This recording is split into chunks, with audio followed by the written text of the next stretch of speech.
Hey, Buru, Iboya, Ibuche, everybody in Cyberland or podcast land, better yet. Hey, I'm back. I am back to start having the real talk like I've been telling you all for a while now. I've been super busy, just moved into a new place, new state, new time, new space. So I had to make some time for the family. But here I am, back at it. Hey, so this topic that I want to talk about, before I jump in, I think it's important for you guys to remember who I am. I tell everybody, I'm a full-time job person. I'm in a profession that I've been in 24 years. I'm retirement eligible. I keep pushing hard. I keep doing Ifa hard, and I do it because I love it, right? When you find something you love and you gravitate to it and your spirit goes and your heart goes into it and your soul, no one can stand in your way. And here is something that I think is super essential for us to kind of talk about today.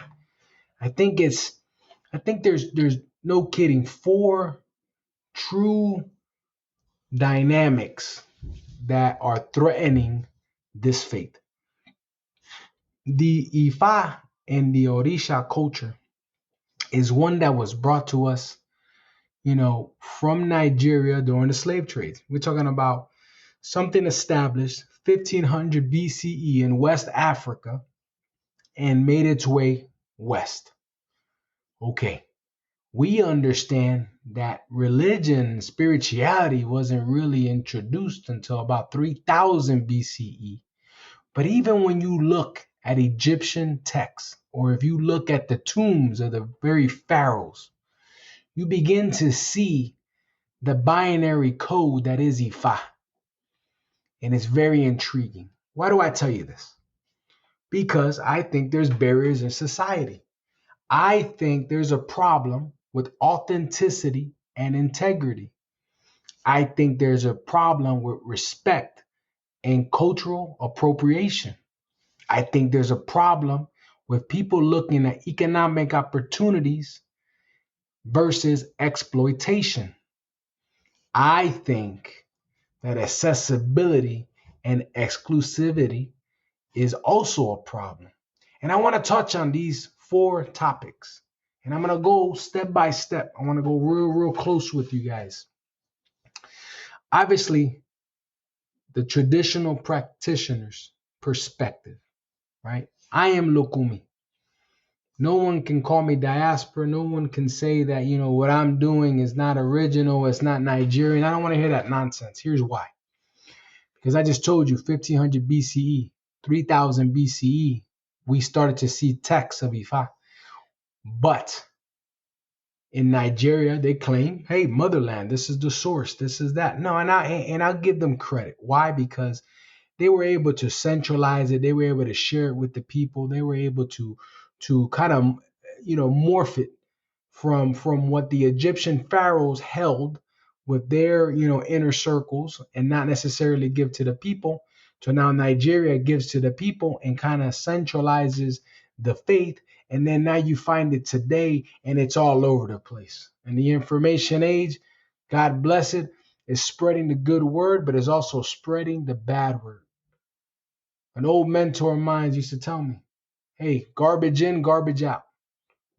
We don't know what real data looks like. That's why it's important to go to credible babalaos, credible olorishas, santeros, santeras, right? Make sure that you know who you are getting involved with in this faith. This goes back to my first point, authenticity and integrity. Ifa practices, right, are starting to lead to the loss of authenticity. And here's the reason why. First, there's the fear that the rituals and the teachings, are being altered, that they're not being followed by the elders and the foundation that was laid out for us. There is even a broader audience that says that we're compromising the depth and the sacredness of the traditions because we are in constant change mode. And I say, okay, authenticity and integrity. I think that there is a global perspective that needs to be understood here. Here's the reason why I say this. There were a lot of teachings and secrets that occurred back in the day, before the slave trade, after the slave trade, that involved a lot of ingredients and a lot of things, right, that could not be procured in Western civilization compared to Western, Africa, right? And at that point in time, that's how they were categorized: it Western civilization, West Africa, right? And we start looking at the Ivory Coast, and you guys get it, right? But they had a rich tradition in Nigeria. They had a lot of secrets that they held that were passed down from that 3000 BCE journey to that 1500 BCE journey. So let's just think this out a little bit, right? So nowadays we have conformed ourselves with the sacred practices of what the slaves had to endure, and we are not taking advantage of trying to not necessarily change what we're doing, but if we can better our rituals and better our teachings based on our information age is right at the grasp of every cell phone and every computer, then why aren't we doing that? That's something that I bring to the table. Why? Because I got hardliners on both sides of the aisle. In the Lokumi side, which is, AKA quote unquote the diaspora, which again, fair argument, diaspora, sure. No different than Nigeria as a diaspora because they didn't originate with them. So when you begin to see that, as we morph and as we get to a point where we can obtain traditions, texts, teachings, ingredients to do even a more profound ritual and ceremony, we need to think that out a little bit. That's why the perspective is important. Global adaptation. That is that simple. Introducing the new generation in this diverse culture, we have to ensure the survival and the evolution of our faith.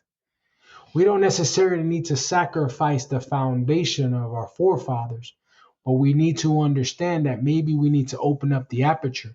Maybe it's okay to listen to perspectives from other people. Maybe it's okay for me as a Lukumi priest to hear from an Isheshe priest. Maybe it's okay for me to kind of just open up and spread out my wings and truly engulf this to make my practice better. And that's something that I think authenticity and integrity, my first point that I just think is super important. And here's the other piece of this. When we talk about authenticity and integrity, here's my other problem. And now I'm going to look towards every single aborisha, aleyo, someone who has just received their things, right? Their consecrated items, these beautiful divinities into their lives, into their homes, right? We got to be careful that we are not turning our backs on the very, let's say, ile that you came in through, that spiritual house that brought you in. Do me a favor. In order to maintain the authenticity and integrity, you have to be able to give that spiritual house the best footing possible to prove to you that you are still worthy of staying there. Here's why I say this. A lot of people, and I think it's a new generation thing. I think it may be even more of an intellectual thing with some others. But people join Ifa, people join our cause, people join this faith, this nature-based system in order to find their spirituality, their alignment. They like what Ifa is giving them, but they don't like what the humans are pushing out. Ifa is great. Humans got problems. Humans are errors. We all make errors. We're not perfect. So here's my advice here. In order to maintain the authenticity and the integrity of the faith, come on. You got to go back to this person who gave you these divinities. Go back to them and challenge them and tell them, hey, I need to understand my ita. Hey, I need to understand what I received. Hey, I want to learn. Teach me. Now, let's go on the other side. the babalaos or orishas, right? Those santeros, santeras, the folks in Egun societies of Palo, etc. Not everything is a secret. And we have people that are hungry for knowledge. We're in 2024 where every person in this world right now probably has a cell phone and information in the palm of their hands, and you expect these folks to sit back and not ask questions. That is foolish. That is foolish, and we got to be able to provide. We need to be able to be better. As a babalao, I need to be better, and that's important. That leads me into my next piece, the respect and the cultural appropriation. Commercializing Ifa and Orisha worship, right, can lead to what we call cultural appropriation. What does that mean? That means that all these botanicas and all these stores are selling eleques, they're selling statues, they're selling all types of ingredients. They're all, you think about it, they got it. You think about it, they got it. But what does that mean? That means that now there becomes a misrepresentation of the faith because someone who has an urge to learn or wants to do something and has the ability to just purchase anything, they buy it, they use it, other people see it and they say, wow, that's what that is. And oh, that's how you do it. And they don't understand the true roadmap that is Ifa and Orisha worship. Everybody now has a spiritual altar. Everybody now is doing something. Nobody knows how to set up a boda properly. Nobody understands the tradition and where it came from. That respect and that cultural appropriation, we got to be careful because now everybody is a babala. Everybody is an olorisha, and they never went through one ceremony.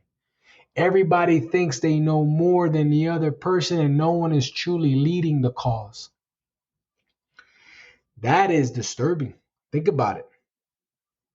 That's why that global sharing argument and can go both ways. People jump on different sites and download all types of documents and all types of rituals and all types of things, and they think they can do it because they know how to read it and now they know how to chant it and they saw a couple of YouTubes and now everything is okay. If you are one of those people that are doing that, please don't do that. Don't do it. You want guidance? Hell, I give you guidance. I'll give you my email. La regla de Ifa@gmail.com with some dots in between each word. la.regla.de.ifa@gmail.com. Once we're able to properly educate and respect the practices, then we can integrate the new cultural context with honor and respect to the origins of this tradition. Now, of course, everything comes with a price. And this is a topic that's very touchy for many, right? Because to the normal person, God is free, the faith is free, everything is free.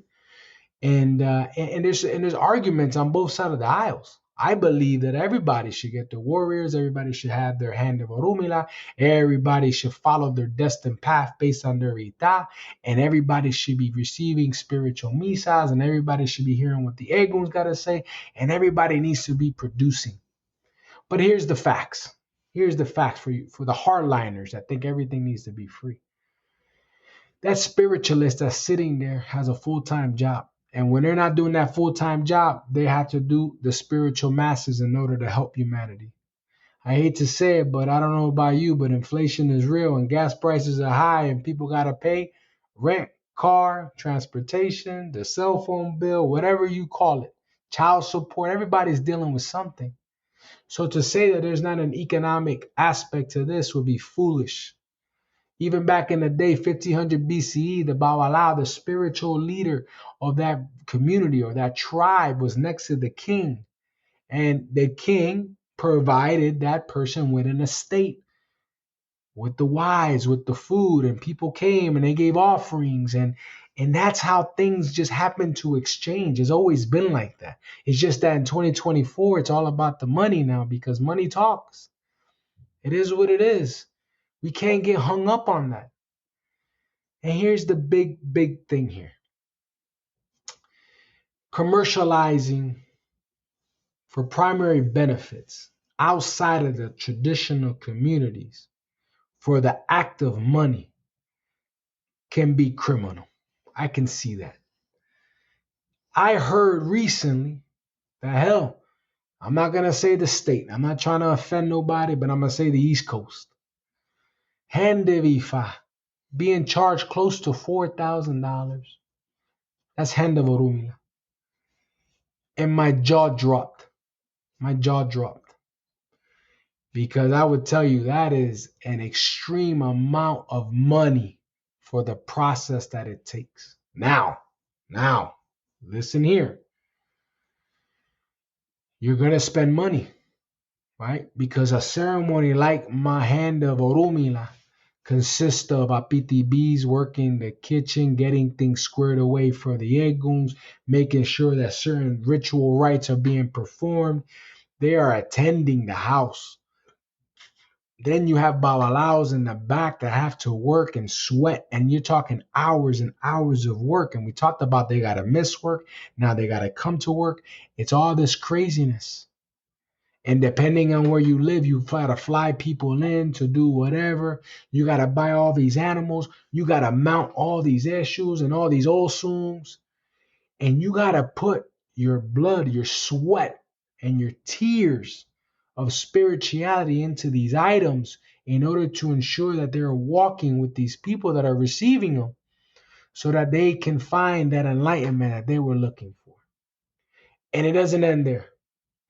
When you take on a godchild, when you take on an aleo and you give them sacred things and you give them divinities, you are now charged with being their spiritual leader. You got to answer their questions. You got to answer their phone calls. You got to answer their texts. You got to become now that spiritual leader, that spiritual therapist, that spiritual psychologist. You got to be that diviner that needs to now look into problems. There is a lot of cost to this. Almost to show you that maybe up to $4,000 is not necessarily a bad deal.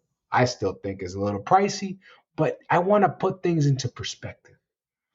And then when we get into the topic of what happens after the ceremony, what happens after the initiation, everybody goes home.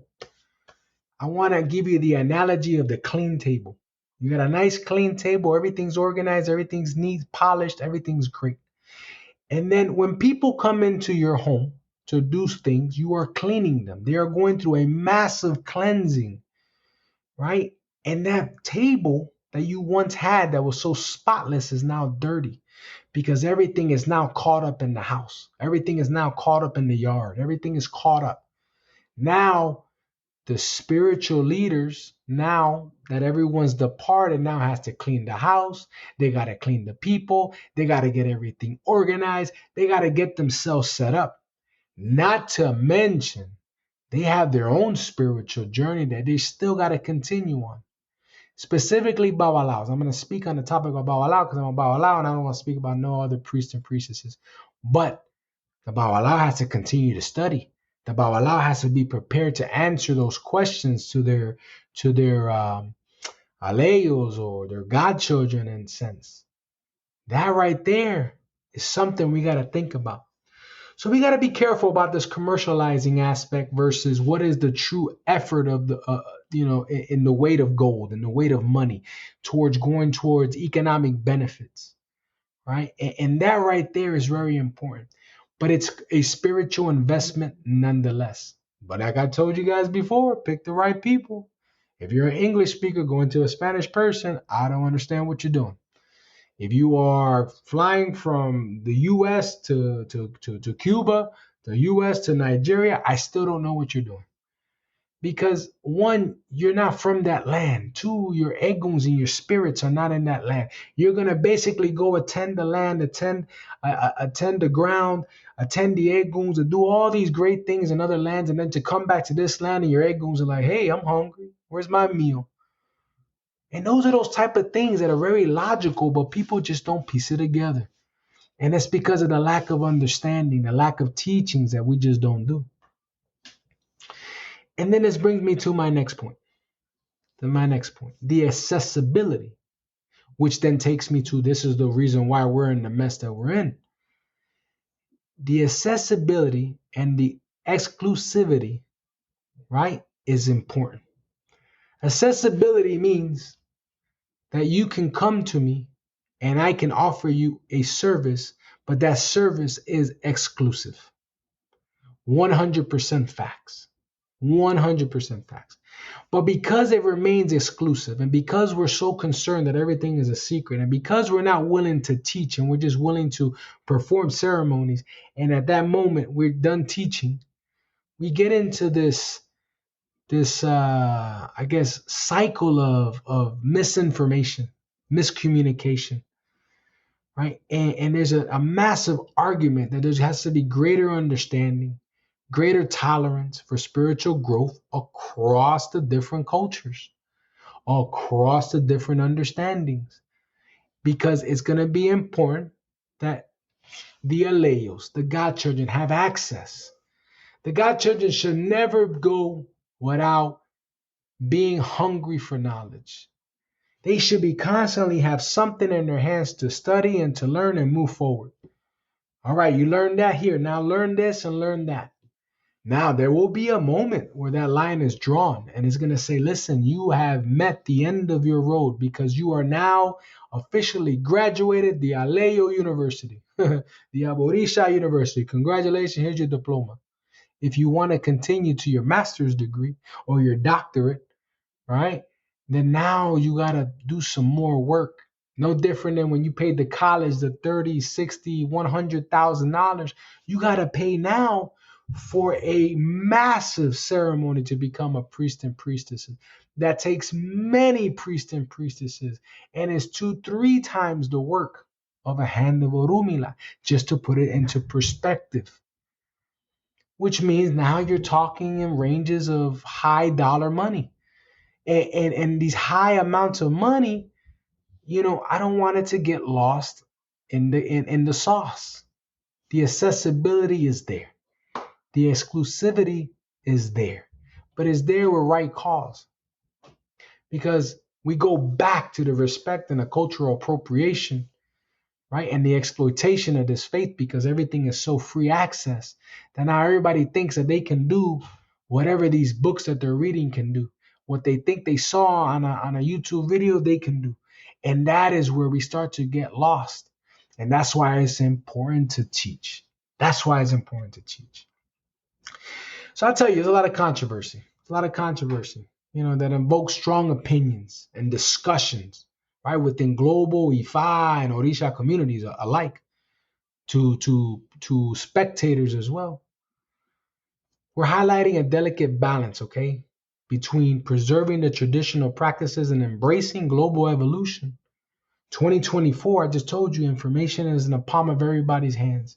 Everybody has an idea of what right looks like. No one is being taught with emotional intelligence, and no one is given the path that they were destined to follow and given and nurtured into that basis.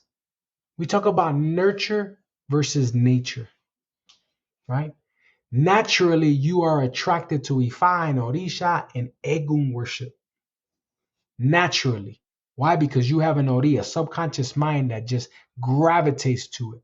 You dream about it, you think about it, you wonder about it, right? Some of you are brave enough to dive in. Some of you are just not ready to stir that pot, maybe, whatever reason you have. But now you find yourself, right? Now you find yourself, and now someone needs to nurture you. That is where the priest and the priestesses come in.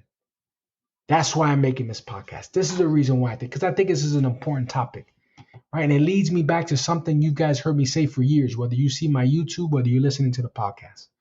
Understand what you're getting yourself into. Understand who's the person that's leading you, right? We are empowering those who probably don't need to have godchildren to have godchildren because we keep feeding that machine, and that machine is going to constantly go. We got to make a stand somewhere, right? And I think it's important to express these things, even on this podcast, because it's important to understand that we have to do right for the community. But you got to do right for yourself. You got to do right for yourself. But all right, that's my rant for the day. I'm back. I'm going to keep this moving. And with that said, Iburu Boy Abu Che Che podcast land. And, in case you were wondering, I am doing my piece too. Right? I'm starting my Your Fear About Allowing Institute. I am going to teach. Yes, I am going to charge for the teachings because every hour that I'm not, doing, something Ifa, I gotta spend with my family. I gotta spend working. And yeah, those things cost. Those things cost. It's a service. No different than when you go to a school, a university, or anywhere you go. They charge you.